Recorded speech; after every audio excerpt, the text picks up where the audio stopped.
So what's really important in bioanalysis when it comes to quantitative mass spectrometry is really stability in the conditions.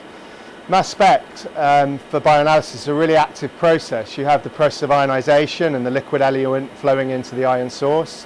You have all the voltages that are generally quite high, thousands of volts, and you have also a very low vacuum. And so stability in all of those elements is really important to get a really accurate and precise measurement out of the other side. So the first one really is to look at signs around the instrument, particularly the capillary. The capillary sits at several thousand volts, and it's really worth looking from time to time to see if the liquid eluent and that high voltage is beginning to etch the tip of the ion source, so the capillary, because that can affect the stability of the signal and also the amount of signal that you see. Also looking at the gas pressures to make sure they're similar from day to day. Are they increasing over time, which means the instrument might be getting dirty or one of the roughing pumps might be failing. The next one is listen. I mean, you can hear the lab itself is relatively loud, and those noises are from the vacuum system. So if you walk in one day and the vacuum system looks like the vacuum system sounds different, that might be telling you that there's an issue with the machine, which may then come to fruition in the middle of the night where the run goes down because the mass spec fails. So look and listen to your mass spectrometer are really, really important. The next one is think, and there are several elements to that. There's really structure. So as a bioanalyst, the structure of a molecule is critical. Where does that molecule fragment? Where's that site of fragmentation in relation to, say, any labels that are added if you have a stable isotope labeled internal standard?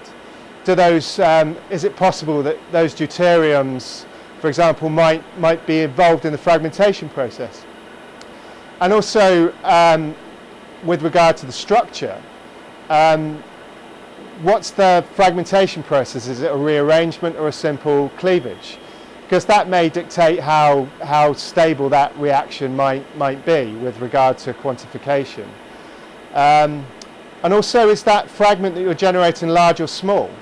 Generally, if you generate a small fragment, like the loss of water from the parent ion, you often get a higher background. And if you generate very low fragment ions, again, the background can be higher. And that raises an important point. The last tip is really trying to understand signal to noise. When you start a run, performing a system suitability test gives you a chance to see whether the signal to noise is adequate. Again, about 5 to 1 or better is really where that limit of quantification ought to be. Because if a run deteriorates in sensitivity overnight, you don't really want to be at a point at the end where the ion statistics are so poor at the latter end of the run. They don't really allow you to quantify the drug with adequate precision and accuracy. Okay, so my 5 top tips for mass spec as a bioanalyst are: first, look at the instrument. Every day you'll see that machine, check the capillary, etc. Listen to the machine to see if it sounds different. And then think about the structure of the molecule, how that molecule fragments, how the sill might behave and where the labels are, and also signal to noise, and making sure that when you come at the start of the day, that's adequate to go through the entire run.